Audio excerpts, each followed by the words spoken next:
रवि कुमार, स्वागत है आपका रेनेसा आईएएस में। चलिए पेपर 2 के सॉल्व को हम लोग देखते हैं। पेपर 1 का सॉल्व मैं दे चुका हूँ, यह पेपर 2 का सॉल्व है। मुख्य परीक्षा के क्लासेस यहाँ पर बहुत जल्द शुरू होने वाले हैं। जिनको भी जुड़ना है 9661163344 पर जुड़ सकते हैं। पेपर 1 का जो आंसर दिया गया था उसमें 2 प्रश्नों के उत्तर को आप लोग सुधार लेंगे। एक दलहन के उत्पादन और निर्यात में भारत प्रथम है, और दूसरा एक निर्वाचन आयोग वाला सही नहीं है संभवतः पूछा गया है, उसका ए नंबर आपका आंसर होगा। यही दोनों को सुधार लेना है। चलिए पहले आंसर को देखते हैं। इसमें भी कहीं पर भी कुछ गलती लगेगी आप लोग नीचे कमेंट कर सकते हैं। झारखंड के समस्त जनजातियों में सर्वाधिक जनसंख्या किस जनजाति की है? तो यह जो आपका उत्तर होगा वह संथाल होगा। नागपुरी के प्रथम ज्ञात कवि कौन माने जाते हैं? तो यह रघुनाथ निरपति होंगे। 1886 में भीमराव सोलंकी ने किस शीर्षक से व्याकरण ग्रंथ बनारस में प्रकाशित कराया था? तो ये हो काजी होगा। ओके, हो काजी। नेक्स्ट, नागपुरी में लिखा गया पुस्तक नागवंशावली के लेखक कौन हैं? तो नागपुरी में जो आपका लिखा गया है नागवंशावली, उसके लेखक घासीराम हैं, सॉरी बेनीराम माहता हैं।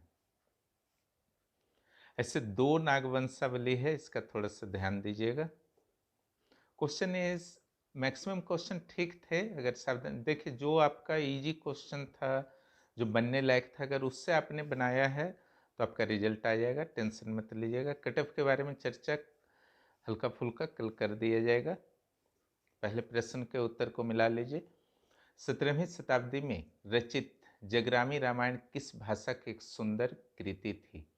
तो कहीं मिल नहीं पा रहा है, ओके, लेकिन मुंडारी और खड़िया नहीं होना चाहिए। इसका उत्तर ए या डी अगर आपने मारा है तो उत्तर सही होने की संभावना है। नेक्स्ट, पंडित रामचीज सिंह बल्लभ द्वारा खड़ी बोली में रचित कविता पुस्तक का क्या नाम है? यहाँ पर भी देखिए जो है पूरी तरीके से इसका नहीं मिल पाया है, तो ललिता और उमा शंकर होगा नहीं, इन्हीं का है, लेकिन यह कविता नहीं है ना। तो ए और बी नहीं होगा, इसका उत्तर बी एंड सी में 6 नंबर का उत्तर बी या सी में आपने मारा है तो सही होने की संभावना रहेगी। प्रारंभ में संत कोलंबस कॉलेज हजारीबाग किस नाम से जाना जाता था? डबलिन यूनिवर्सिटी मिशन कॉलेज के नाम से जाना जाता था। नेक्स्ट, झारखंड के नेतरहाट आवासीय विद्यालय नेतरहाट के संदर्भ में विचार करें। इसकी स्थापना 15 नवंबर 1954 को हुई थी, सही है। 60 विद्यार्थियों के साथ शुरू हुआ था, सही है। प्रचार का नाम चार्ल्स नेपियर था, सही है। यह गुमला जिला में है, यह गलत है, लातेहार जिला में है।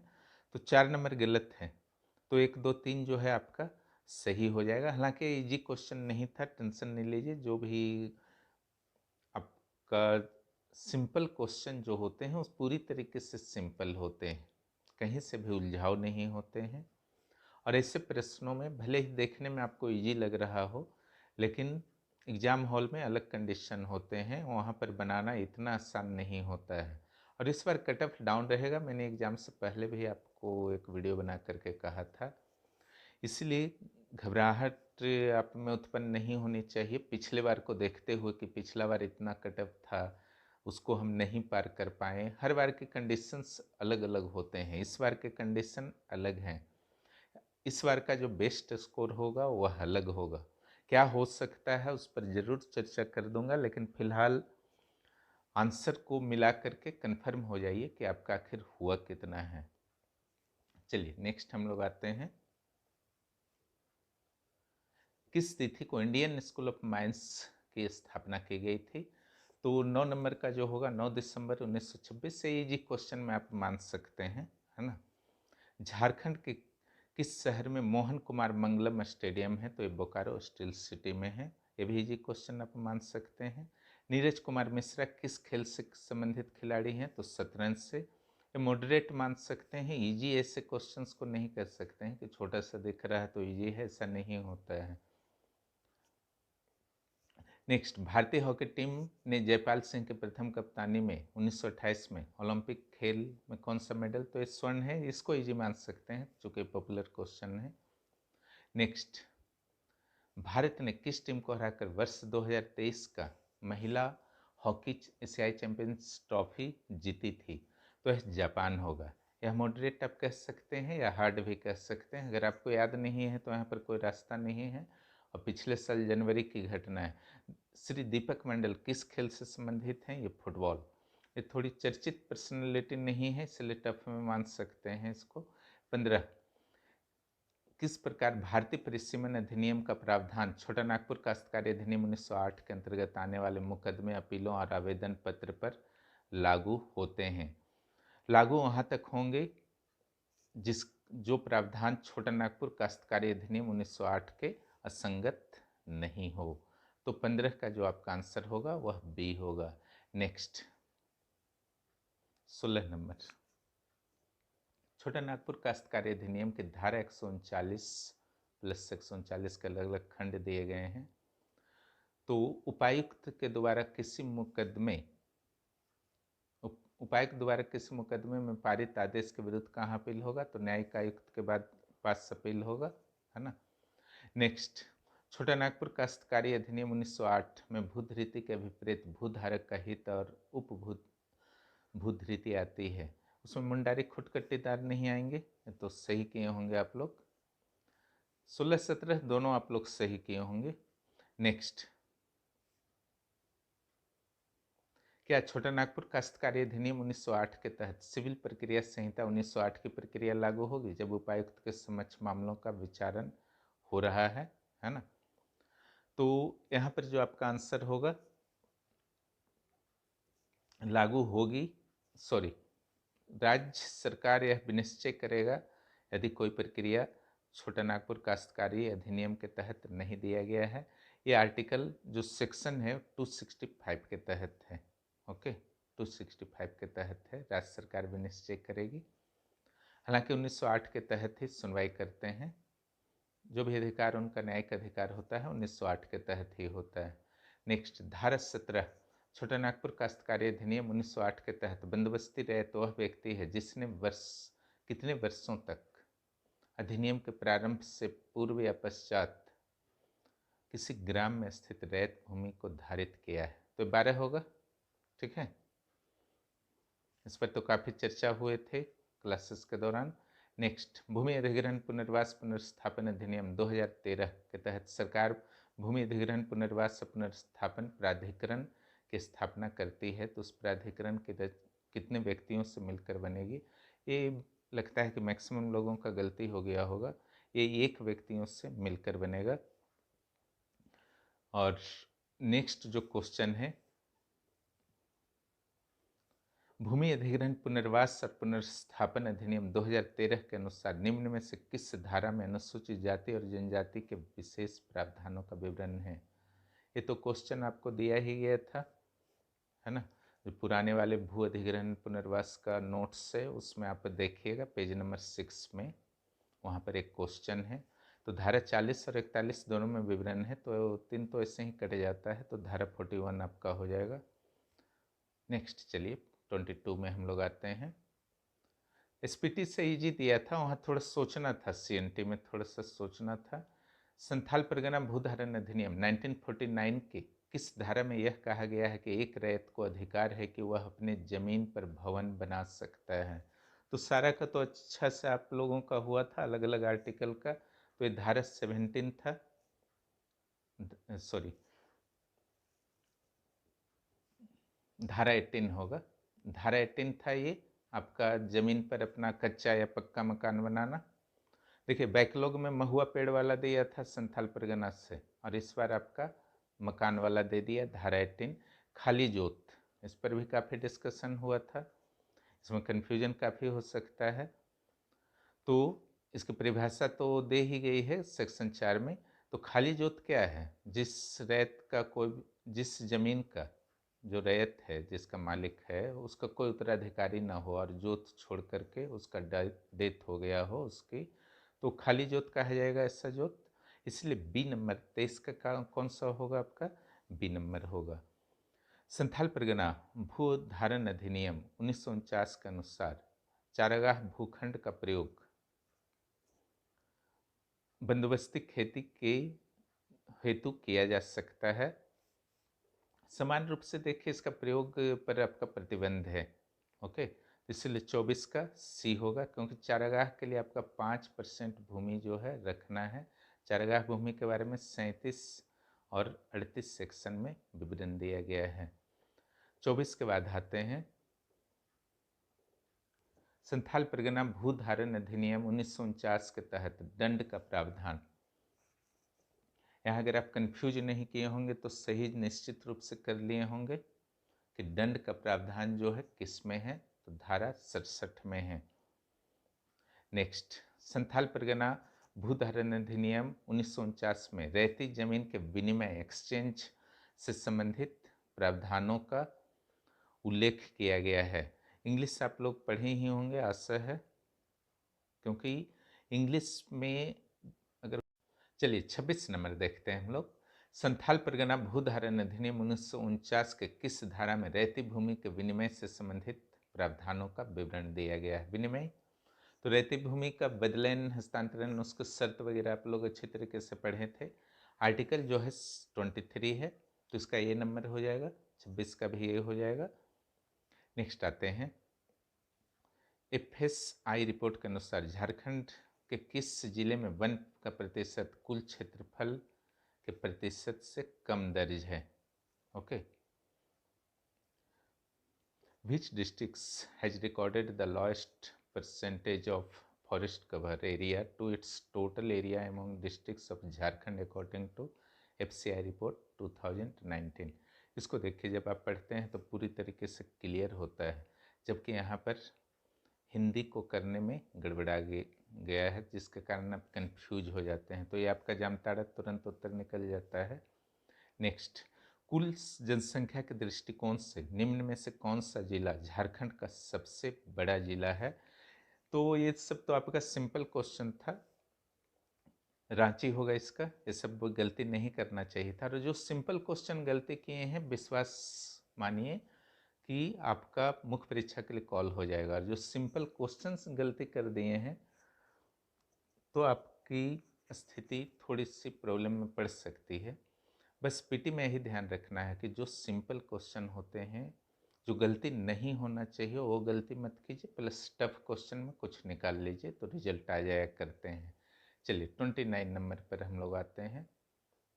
फिर देखिए एक सिंपल क्वेश्चन है 29।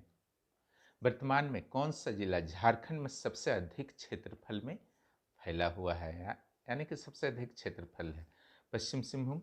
लाह के किस किस्म का उत्पादन का योगदान झारखंड में सबसे ज़्यादा है ना? तो देखिए यहाँ पर ये दोनों तो होगा नहीं, ये दोनों मिल करके 58% प्रोडक्शन करते हैं। ओके, इसमें भी दोनों का क्लियरली डाटा तो हमारे पास नहीं है, लेकिन बैसाखी इसका उत्तर होना चाहिए। कार्तिकी भी हो सकता है, लेकिन 90% चांस है कि बैसाखी होगा। नेक्स्ट, हैंडलूम हथकरघा की सहकारी समितियां सबसे ज़्यादा झारखंड के किस संभाग में हैं? तो संथाल परगना। नेक्स्ट, किस किस्म का रेशम उत्पादन झारखंड में सबसे ज़्यादा होता है? जानते ही होंगे आप लोग, तसर चाईबासा क्षेत्र। नेक्स्ट 33, झारखंड में टाटा महेंद्रन टेल्को की स्थापना कब हुई? तो ये 1945 में होगा। बूढ़ाघाघ जलप्रपात किस नदी पर अवस्थित है? तो बूढ़ा नदी पर अवस्थित है। और निम्न में से झारखंड का सबसे ऊंचा बिंदु, तो यहाँ पर देखिए दलमा तो नेटरहाट से नीचे है ना, तो कट गया। इस पहाड़ी का नाम है कोल्हुआ, कहीं पढ़े भी नहीं होंगे आप लोग, इसका भी हाइट कम है। जोड़ डुमार पहाड़ी का हाइट नहीं मिला है, लेकिन इसकी संभावना कम है, तो उत्तर आप लोग बी ही मारे होंगे। और मान करके चलिए सही आप लोगों का होने वाला है, निश्चिंत रहिए, क्योंकि इसका लगभग 3500 के आसपास हाइट है, 4000 फीट के आसपास। क्लियर। नेक्स्ट, डाल्टनगंज के नज़दीक किस किस्म के लौह पाए जाते हैं? मैग्नेटाइट हो जाएंगे डाल्टनगंज के नज़दीक। यहाँ पर ऐसे भी झारखंड में आपका हेमेटाइट और मैग्नेटाइट मिलते हैं। धनबाद क्षेत्र में कुछ खराब कोयले मिलते हैं, खराब आपका आयरन ओर्स मिलता है, लेकिन बाकी झारखंड में आपका मैग्नेटाइट या हेमेटाइट। झारखंड जो है उत्कृष्ट लौह इस्क के लिए प्रसिद्ध है।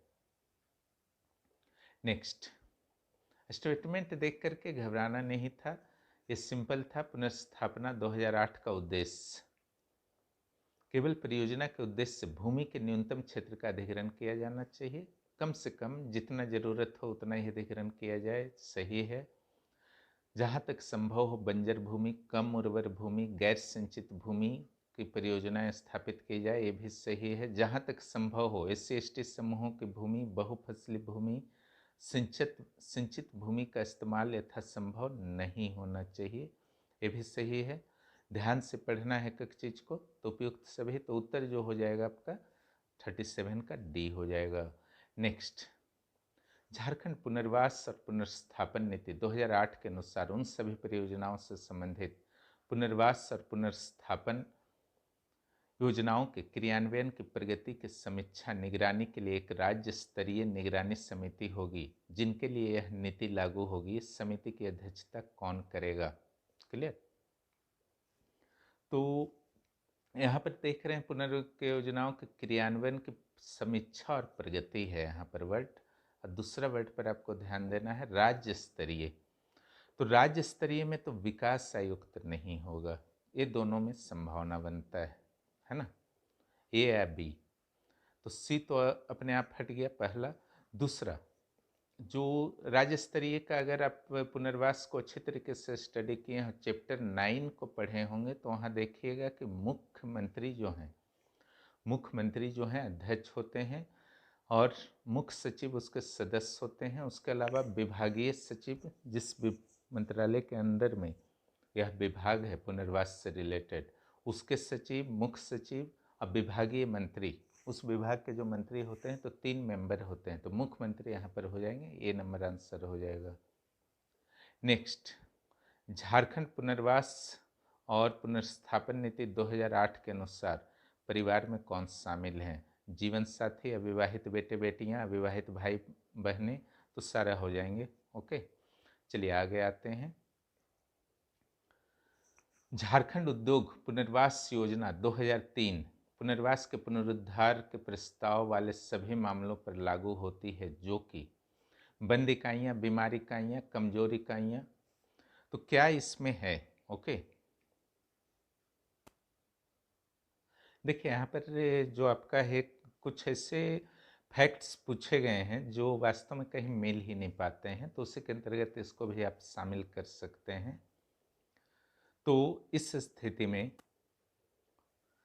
स्थिति में थोड़ी सी एलिमिनेशन टेक्निक और सोच समझ से वर्क करना आपको पड़ता है, ऐसा नहीं कि उत्तर नहीं मिलेगा। यहाँ पर देखिए क्या आप कर सकते थे।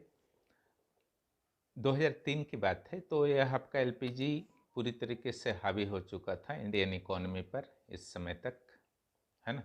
उदारीकरण का दौर जो था भारत में आ चुका था, तो और एक जीरो बेस बजट का भी कंसेप्ट चला आ रहा था। तो closed units and sick units को किसी भी तरीके के हेल्प देने से सरकारें जो हैं पीछे हट रही थीं।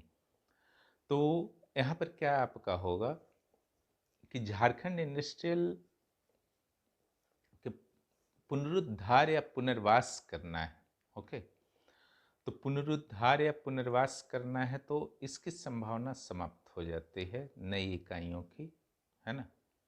नई इकाइयों की संभावना समाप्त हो जाती है, बंद और बीमार इकाइयों की भी संभावना समाप्त हो जाती है, क्योंकि LPG के कंसेप्ट के विरुद्ध था। तो बी नंबर के यहाँ पर संभावना बनती है। बाकी वह नीति मिल जाएगी, उसके बाद ही स्पष्ट किया जा सकता है, JPSC ही बता सकता है कि कहाँ से उसने दिया है उत्तर प्रश्न। लेकिन ये चीज़ की गारंटी मैं देता हूँ कि ये सारे जो हैं आपके ऐसे प्रश्न मेरिट को प्रभावित नहीं करते हैं। ओके, चलिए अगले प्रश्न पर आते हैं। Jharkhand vision and action plan 2021 नहीं, 2020 तक 25,000 बुनकरों के लिए रोजगार सृजित करने हेतु एक मेगा हैंडलूम क्लस्टर स्थापित करने का प्रस्ताव झारखंड के किस जिले में किया है? तो ये देवघर आपका होगा। नेक्स्ट 42, 2011-12 के स्थिर मूल्य पर झारखंड के बजट 2022-23 का देखिए बजट दे दिया, 23-24 का इसको देना था, लेकिन फिर भी घबराने की बात नहीं थी। अनुमानित जीएसडीपी कितना है? ठीक है, तो हाल ही में बजट में घोषणा किया गया था कि लगभग 5 ट्रिलियन रुपये का बजट का अर्थव्यवस्था झारखंड बन चुका है, इसे 10 TD तक लाना है। तो ये आपका 1 साल पहले का था, तो ए या बी में से कोई होता। क्लियर? अगर यहाँ तक भी पहुँच पाते तो 50% के चांसेस बनते थे, तो 42 का ये आपका जो है आंसर है। गोमिया का विस्फोटक जो लिमिटेड है, इसकी स्थापना किस वर्ष हुई?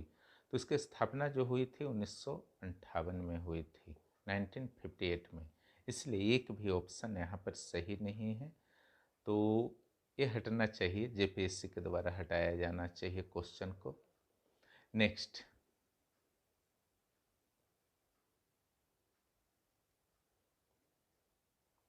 झारखंड राज्य के किस शहर में बर्नपुर सीमेंट लिमिटेड अवस्थित है? झारखंड राज्य के किस शहर में बर्नपुर सीमेंट फैक्ट्री अवस्थित है? तो ये देखिए पतरातू में है। तो ये छोटा सा फैक्ट्री का नाम पूछ दिया गया है, शायद इसमें दिक्कत आई होगी, इसमें कोई दो मत नहीं है, तो मेरिट को प्रभावित नहीं करेगा, टेंशन मत लीजिए। सबसे बड़ा कोयला क्षेत्र, इट मीन्स से पूछना चाह रहा है आपका एरिया वाइज, है ना। सबसे पुराना रहता तब तो चलिए झरिया हो जाता, लेकिन सबसे बड़ा है तो ये कर्णपुरा होगा एरिया में। नेक्स्ट, झारखंड राज्य किस स्थान पर भारत का प्रथम एल्युमिनियम रिफाइनरीज है? झारखंड में किस स्थान पर? तो एक सिंपल क्वेश्चन था, तो गलत आप लोग नहीं किए होंगे। मुरी में है। कुंदरकोचा स्वर्ण खान झारखंड राज्य में कहाँ पर अवस्थित है? ये करंट में हमारे द्वारा दिया गया था, ये वास्तव में करंट अफेयर्स का क्वेश्चन है, ज्योग्राफी का क्वेश्चन नहीं है। ये जो होगा पूर्वी सिंहभूम। नेक्स्ट, सोना सोबरन धोती साड़ी वितरण योजना, तो ये सब तो गलत नहीं होना चाहिए। अक्टूबर 2021 बिरसा मुंडा बागवानी परियोजना से जुड़ा हुआ है। क्या चीज़ जुड़ा हुआ है इससे? आम जुड़ा हुआ है। क्लियर? ऐसे सेब इधर तो होता है नहीं, कीवी होता है नहीं इधर। क्लियर? कीवी देखते हैं कितना महंगा है, बाहर से आता है, तो दो तो ऐसे ही छाट लिए होंगे, है ना। तो आम और केला, तो हमारा चूंकि ये आपका पर्णपाती वन का इलाका है, उष्णकटिबंधीय इलाका है, तो यहाँ पर आम का जो है आपका ज़्यादा बेहतर संभावना आपका बनता है, और आम से लाभ भी ज़्यादा होते हैं। Next, Jharkhand opportunity for housing rural growth जोहार परियोजना किस संस्था द्वारा वित्त पोषित है? तो ये आपके विश्व बैंक होंगे, करेंट अफेयर्स में दिए गए थे, योजनाओं में भी दिए गए थे। नेक्स्ट, स्थानीय ग्राम स्तर के विकास की 4 अलग अलग योजनाओं, जैसे सांसद आदर्श ग्राम योजना, प्रधानमंत्री आदर्श ग्राम योजना, मुख्यमंत्री स्मार्ट ग्राम पंचायत योजना, विधायक आदर्श ग्राम योजना, किस योजना में एकीकृत की जा चुकी है? तो इसका आंसर होगा झारखंड एकीकृत आदर्श ग्राम योजना में। ओके, चलिए अगले प्रश्न को देखते हैं। अबू आवास से देखिए डाल दिया है ना। अबू आवास योजना के संबंध में विचार करें। इसकी शुरुआत 15 अगस्त 2023 को की गई थी, सही है। तो 52 का जो एक होगा वो सही है। दूसरा, इसमें उससे लाभार्थियों को आवास देने का प्रावधान है जिन्हें प्रधानमंत्री आवास योजना के तहत मकान मिला हुआ है। तो अगर नहीं भी आप जानते थे 2 नंबर, तो भी आपको कैच करना था। जिसको मकान मिला हुआ है फिर क्यों मिलेगा, कोई कारण नहीं बनता है ना। तो केवल एक आपका आंसर होगा 52 का। नेक्स्ट, निम्न में कौन सा मुख्यमंत्री जनधन योजना का उद्देश्य नहीं है? कौन जो है जनवन योजना का उद्देश्य नहीं है? मुख्यमंत्री जनवन। पहला जो है रेशम उत्पादन हेतु वृक्षारोपण करना, प्रदेश के हरित क्षेत्र में वृद्धि कर पर्यावरण संतुलन कायम रखना, वृक्षारोपण के माध्यम से भूजल संरक्षण करना, किसानों को अपनी भूमि पर वृक्षारोपण कर उसकी आय बढ़ाना। ये आप कैच कर लिए होंगे, अगर जनवन योजना के बारे में थोड़ा भी आपने पढ़ा होगा तो वहाँ रेशम उत्पादन से रिलेटेड कुछ भी नहीं है। काफ़ी डिटेल में सारे नोट्स दिए गए थे आपको। नेक्स्ट, निम्नलिखित में से झारखंड के किस जिले में अति सघन वृक्ष सर्वाधिक है? अति सघन वृक्ष, तो ये आपका हजारीबाग होगा। वन रिपोर्ट का स्टडी अगर किसी भी वर्ष का 19 का 21 का आपने किया होगा तो ये सब बन जाएगा। India state of forest report 2021 के अनुसार झारखंड में वन आवरण का क्षेत्र कितना है? तो 23,721 वर्ग किलोमीटर। नेक्स्ट, भारतीय संविधान के किस अनुच्छेद में राज्य को पर्यावरण की रक्षा और उसमें सुधार करने तथा वन एवं वन जीवों की सुरक्षा का उत्तरदायित्व दिया गया है? 48A। अगर नीति निर्देशक तत्व के आर्टिकल्स आपको याद होंगे तो आराम से बना लिया होगा आपने। नेक्स्ट, झारखंड का बेतला राष्ट्रीय उद्यान कितने वर्ग किलोमीटर में फैला हुआ है? नोट्स में दिया हुआ था 231 से 232 के आसपास दिया है, तो उसका नियरेस्ट जो है 226 है, तो 226 मानना था। पर्यावरण के नोट्स में देखिए गिद्धों की संख्या वाला दिया गया था। ओके, तो एक विशेष प्रकार का दवा दिया जाता है पशुओं को, डाइफ्लोनेक करके कुछ नाम है, तो ये नंबर आपका उत्तर होगा। यही कारण है कि यहाँ पर कोडरमा में जो है आपका गिद्ध रेस्टोरेंट बनाया गया है। चलिए अब इस प्रश्न को देखते हैं हम लोग। 59, दामोदर नदी गिरिडीह एवं दुर्गापुर के बीच जैविक मरुस्थल बन गई है, तो बालू का निक्षेप अधिक हो गया है, तो ये तो आपका उत्तर होगा नहीं। इस जल क्षेत्र में जल नहीं है, ये भी गलत है, ये भी उत्तर नहीं होगा। बी और सी में कन्फ्यूजन तो होगा, है ना। इस जल क्षेत्र में जल का रंग काला है, और जो डायरेक्ट यहाँ बता रहा है जल क्षेत्र में जीवों का अस्तित्व संभव नहीं है ना। जल तो है लेकिन अस्तित्व संभव नहीं है, तो यहाँ जो सबसे बेस्ट उत्तर होने वाला है आपका निश्चित रूप से बी नंबर होगा। ओके, नेक्स्ट आते हैं। निम्न में से किस शहर में झारखंड का पहला एरोबिक जैव शौचालय खोला गया है? तो यह रांची आपका होगा।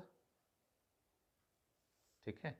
नेक्स्ट, निम्न में से कौन सा कारक झारखंड के जैव विविधता को नुकसान पहुंचा रहा है? कौन सा कारक ऐसा है? 61 नंबर। तो अंधाधुंध शहरीकरण तो पहुंचा ही रहा, औद्योगिकीकरण, बढ़ती जनसंख्या, घटते वन, तो उपरोक्त में सभी यह हो जाएंगे, जैव विविधीकरण को प्रभावित कर रहा है ना। नेक्स्ट, वन कानून के तहत संरक्षित वन का क्या तात्पर्य है?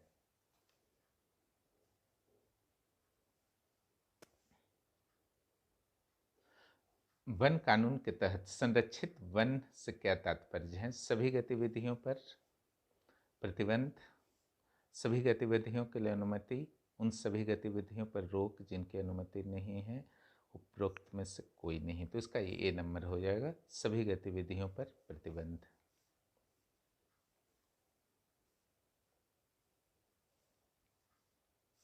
(63) निम्न में से कौन सा जल प्रदूषण का प्रमुख प्रभाव है ना? वर्षा की कमी, तो ये कोई प्रभाव नहीं है। जल में नमक की अधिकता, ये भी प्रभाव नहीं है। जल चक्र प्रभावित होना नहीं है।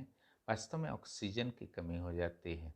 आपने सुना होगा जैसे ही जल प्रदूषण होता है बीओडी बढ़ जाते हैं, बायोलॉजिकल ऑक्सीजन डिमांड। क्यों बढ़ जाते हैं? क्योंकि वहाँ ऑक्सीजन की कमी होने लगती है प्रदूषकों के कारण। तो जल में जो भी अन्य जीव होते हैं उनको ऑक्सीजन की कमी होती है, तो बीओडी बढ़ता है।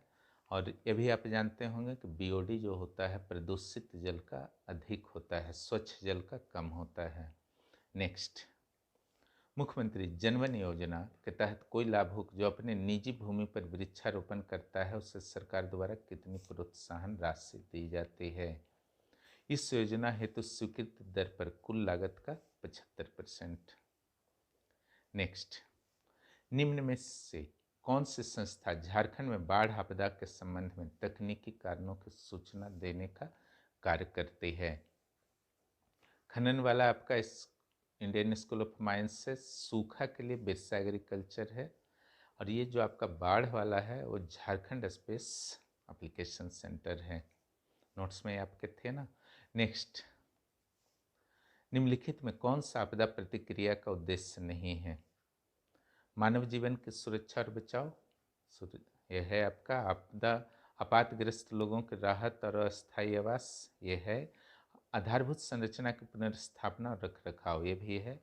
तो उत्तर जो होगा ए नंबर होगा। सुभेद्यता आकलन ये सब पहले किया जाता है, ये प्रतिक्रिया में नहीं आता है, तो ए नंबर आपके आंसर हो जाएंगे। ओके, इसके आंसर हो जाएंगे ए नंबर।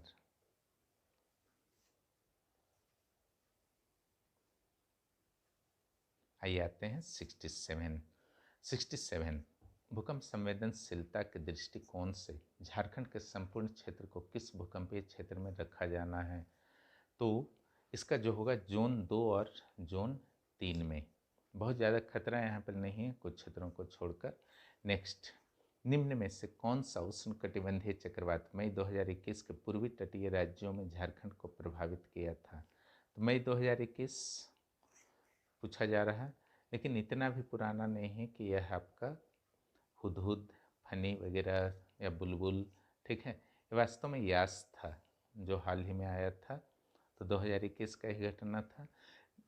सोचते तो ये बन जाता, ऐसा कोई दिक्कत नहीं था। निम्न में कौन सा झारखंड का सर्वाधिक सूखाग्रस्त जिला में शामिल है? झारखंड का ही नहीं, इंडिया का भी है आपका ये सूखाग्रस्त क्षेत्र, पलामू। धुबिया क्या है ना, धुबिया एक नृत्य है। नेक्स्ट, कौन सा जिला बिरसा आंदोलन का मुख्य केंद्र था? तो बिरसा आंदोलन का केंद्र जो था आपका खूंटी था, उलीहातू, है ना। हालांकि रांची में भी उनकी एक्टिविटी काफ़ी रही थी, लेकिन शुरुआत आपका खूंटी से ही हुआ था, और यही उत्तर देना चाहिए जेपीएससी के द्वारा भी, रांची नहीं देना चाहिए। नेक्स्ट, झारखंड किस नदी पर तिलैया जल विद्युत परियोजना है? देखिए अक्सर लोग गलती कर देते हैं, है ना, बोकारो होगा, कोनार होगा, दामोदर होगा, सोनरेखा तो कट जाता, लेकिन इसका आंसर जो है ब्राकर होगा। आशा है गलती नहीं किया होगा आपने। 73 नंबर जो है आपका, झारखंड में बहने वाली नदियां और उनके उद्गम।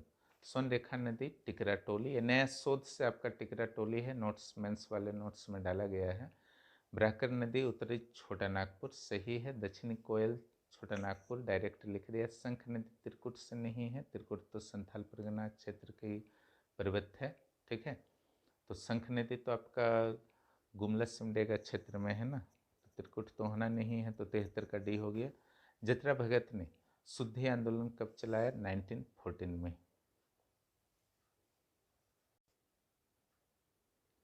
तो इसका जो उत्तर होगा वह 1914 होगा। नेक्स्ट, डॉक्टर जानू सिंह सोई किस क्षेत्र में पद्मश्री 2023 से सम्मानित किए गए? हो शिक्षा और साहित्य के विद्वान हैं ये, तो शिक्षा साहित्य हो जाएगा।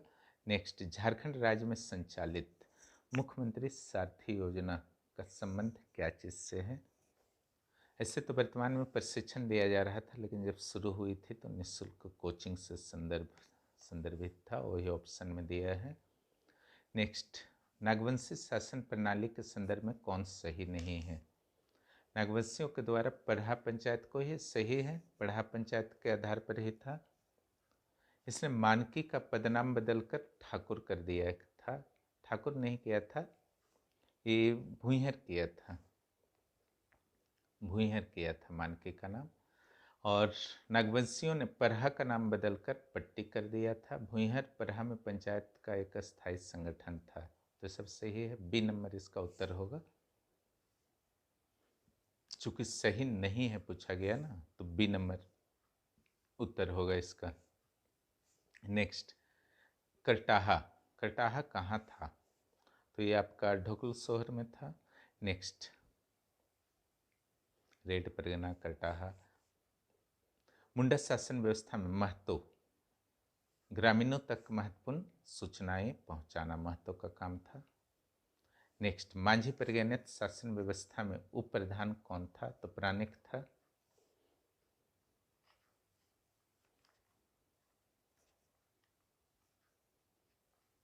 नेक्स्ट, 81, उरांव शासन व्यवस्था में गांव का प्रधान कौन होता है? उरांव।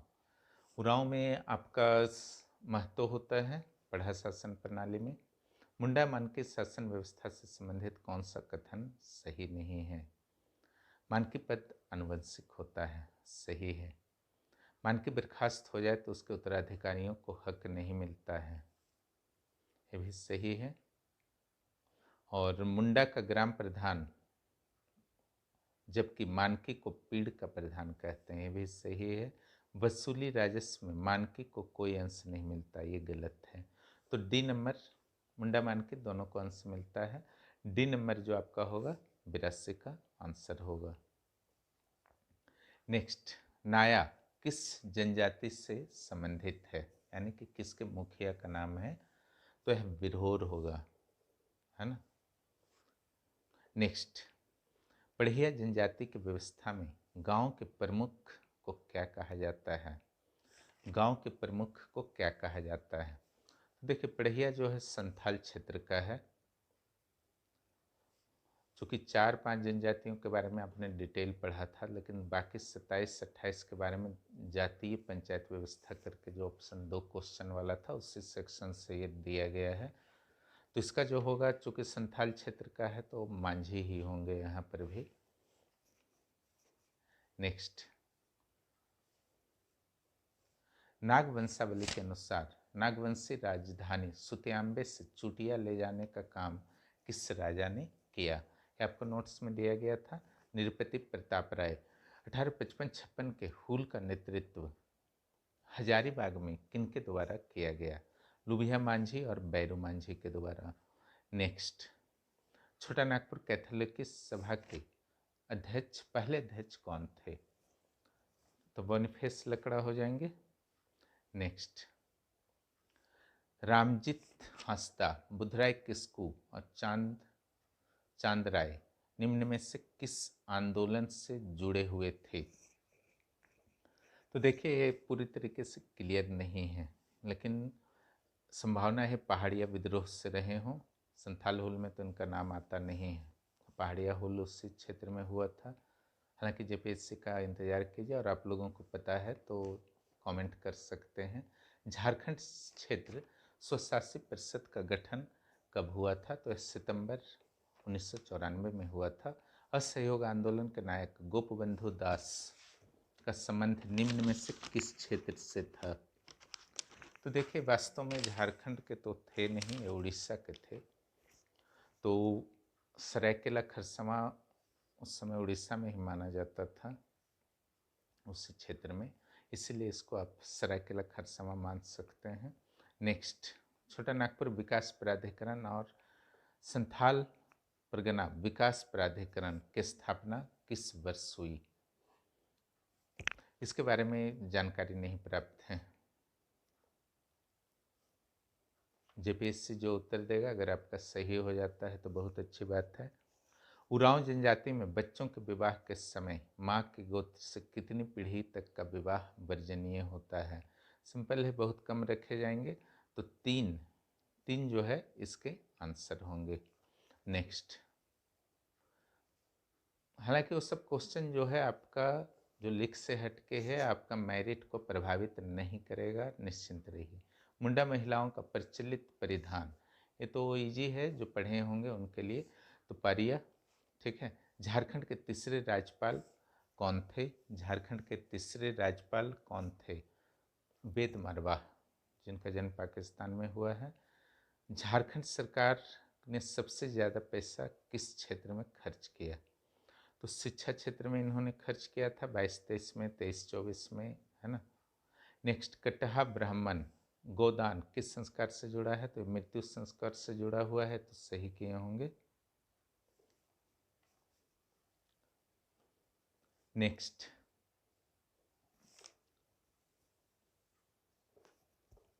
खड़िया लोक कथाओं का साहित्यिक एवं सांस्कृतिक अध्ययन नामक पुस्तक की रचना किनके द्वारा की गई है, तो रोज करकट्टा के द्वारा की गई है। निम्न नृत्यों में से कौन सा सरहुल के समय आयोजित किया जाता है, जदूर के द्वारा, जदूर नृत्य का। ये सब तो गलती नहीं किए होंगे।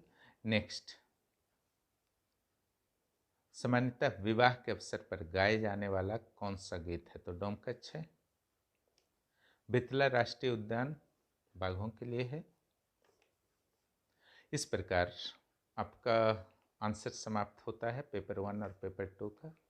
कटअप पर मैं कल कोशिश करूंगा चर्चा कर देने का। इससे मिलाइए, और कहीं आपको लगता है कि कुछ गलती हो गई है उत्तर बताने के दौरान, तो ज़रूर आप कमेंट करेंगे, मैं कमेंट सेक्शन में उसको सुधार दूंगा। और अपने स्कोर को ज़रूर बताइए इससे मिलाने के बाद। और मुख्य परीक्षा की तैयारी शुरू कीजिए, अब ज़्यादा इंतज़ार नहीं करना है, 2-3 दिन रेस्ट लीजिए, काफ़ी मेहनत किया है आप लोगों ने। उसके बाद मुख्य परीक्षा की तैयारी ज़रूर शुरू कर दीजिए, इंतज़ार नहीं कीजिए। वीडियो देखने के लिए बहुत बहुत धन्यवाद। जो भी इस चैनल पर नए हैं, चैनल को सब्सक्राइब करें और दोस्तों को भी चैनल के बारे में ज़रूर बताइए।